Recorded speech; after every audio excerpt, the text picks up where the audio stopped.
Hey Troop Alumni, it's Sarah Wagner here. I'm going to be leading you through 9-count tones today, specifically the trumpets on 9-count tones. So one concept I'd like to reiterate before we get started is the idea of sing it, buzz it, play it. As brass players, it's imperative that we at least learn, it doesn't have to be good at it, but at least try to sing it, buzz it, and play every single exercise that we do.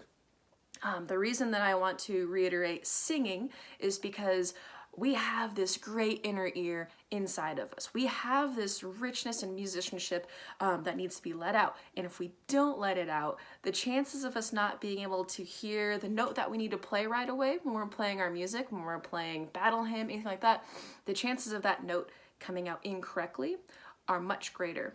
The next concept I want to reiterate is buzzing. If we take the mouthpiece off of our really expensive instrument, right? I think this was, way up there. Who knows? This is the instrument right here. This is the instrument right here. This is just a really, really fancy megaphone that's made of a lot of working parts and too much time. But really, in all reality, we could attach to a tube to the end of this mouthpiece and we could still sound pretty fantastic. So if we can isolate our buzz and learn to control it right here, when we put it on the instrument isn't going to control us. We're going to control the instrument. We're going to say, hey, this is going to be super easy. So we're going to go through 9-count tone. What we're going to do is I'm going to ask you to replay this video 3 times. 3 times, right? It seems like a lot. Really, it's not. What we're trying to do right now is really get you warmed up and really get those ears working. So this first run through, what you're going to do is you're going to sing it or hum it, depending on how comfortable you feel with it. I'm playing with a tuner right next to my music to make sure that I'm right in the center of every single pitch.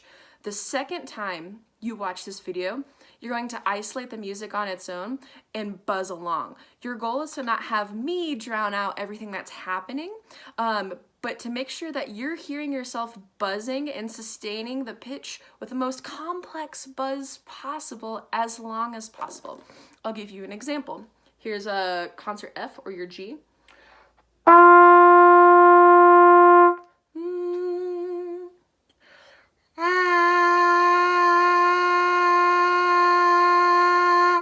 I started a little flat, I scooped up into the pitch, I hung out a tiny bit sharp on it, and I settled back down.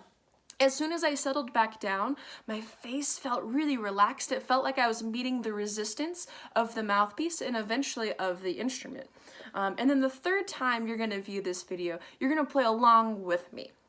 So let me go and put this back together, get my metronome all set up. Right now we're gonna go at a just comfortable 100 BPM. Here we go.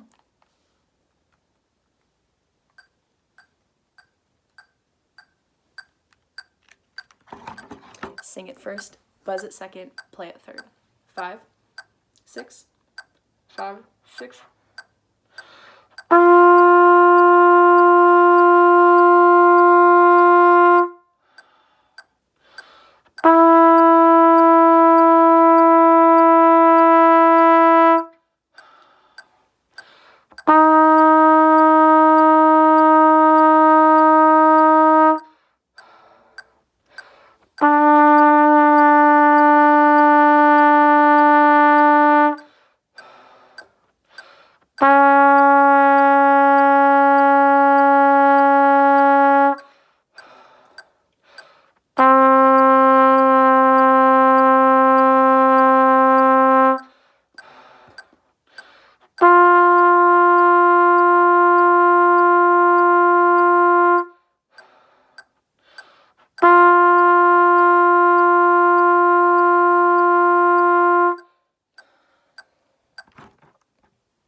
Now go ahead and rewind that, watch it 2 more times, sing it, buzz it, play along with it, and then once you finish that entire thing, let's go ahead and talk a little bit about getting in that center of the pitch and finding out what I was doing to make sure I was playing in the center of the pitch.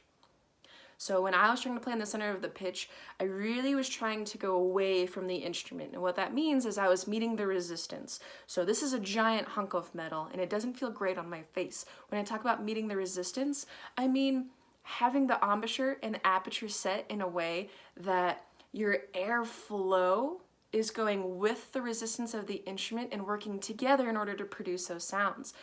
If you're not meeting the resistance, you're not going to be able to do this. And I promise there's no smoke and mirrors associated with this. All I'm gonna do is blow air with my embouchure set, but not making a buzz, and I'm going to insert the mouthpiece into the receiver, and hopefully a pitch will come out. This is called meeting the resistance. I'm also not actively trying to buzz.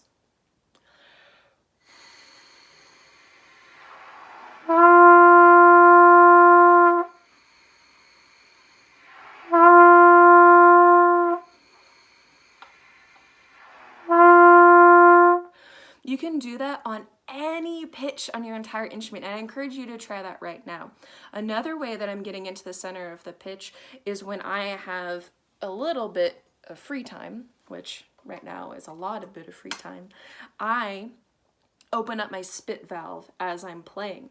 What that does is it causes a really small air leak, and if you're not in the center of the pitch, it's gonna sound really wonky. So I'm gonna do the same thing for you and play it for you right now and showing you what it's like to play closed and then play open.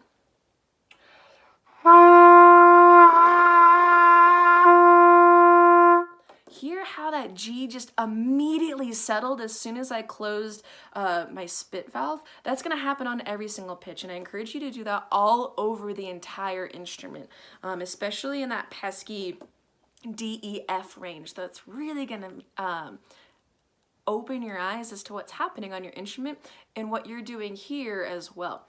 So when I'm gonna do it again, and I'm gonna purposefully play a little bit out of tune and see if the instrument just slots me and brings me back to where I need to be. So here we go. Here comes another G.